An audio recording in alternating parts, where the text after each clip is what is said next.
তো গাইস আমি আস্তে আস্তে যে সমুদ্রের জলটা ভিতর দিকে চলে যাবে ইটটা তো গাইস কোনোদিনও ভাবি নাই।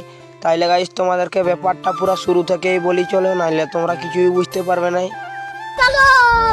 আর বাসে সেই লেভেলের এনজয় করতে করতে আর রাস্তার ভিউ দেখতে দেখতে আমরা পৌঁছে যাই সেই জায়গায়।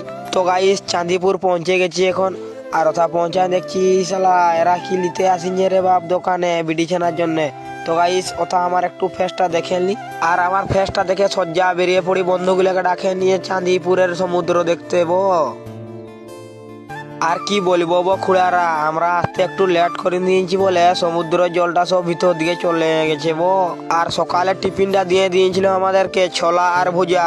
আর সেই ছোলা আর ভুজা আমরা সব বন্ধু গিলাই মিলে ভালোই ভাবে খাতে লাগিয়ে গেলি। তো গাইস খাওয়ার পরে চলে আসি আমাদের বাসের কাছে, এখন আর একটা জায়গায় যাবো আমরা। তো গাইস সেই জায়গাটাকে এখন আমি পৌঁছে গেছি। তো গাইস চলো তোমাদেরকে ভিডিওটা আমি দেখাবো সেখানে আমি কি কি দেখলাম আর কি কি দেখলাম বা কি কি ভিডিও করলাম। তো গাইস চলো তোমাদেরকে পুরোটাই শেয়ার করি।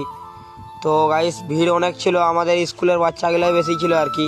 আর এখানে আসতে দেখি একটা অনেক কি বলবো নৌকা সেই ভিতরে ঘুরছে, আর এদিকে সমুদ্রের মাছ তুলছে জাহাজে। আর সেই জাহাজগুলো দেখে আমরা চলে আসি। আর তারপর আমরা বাসে উঠে করে চলে আসি নীলগিরিতে। আর নীলগিরিতে পুরো সেই লেভেলের পাহাড়ের ভিউটা দেখাচ্ছিল, আর সেই ভিউটা আমি তোমাদেরকেও ভিডিওটা দেখাচ্ছি, তোমরা ভিডিওটা দেখো একবার। তো গাইস এটা তো আমি কোনোদিনও ভাবিনি যে গোপাল ভাঁড়ের সাথে আমার দেখা হয়ে যাবে নীলগিরিতে, আর সে তার হাতের মাছটা আমাকে দিয়ে দেবে।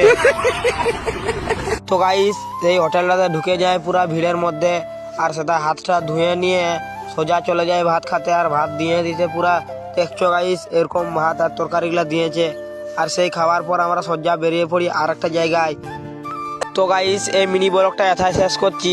তো গাইস আরও আছে ভিডিও, সেটা তোমরা কালকে পেয়ে যাবে সেই পঞ্চলিঙ্গেশ্বর মন্দিরের ব্লগ ভিডিওটা। তো গাইস তোমরা তার জন্য আমার চ্যানেলটাকে ফলো করে দাও, যাতে সেই ভিডিওটা তোমরা কালকে পেয়ে যাবে পঞ্চলিঙ্গেশ্বরের ব্লগ ভিডিওটা।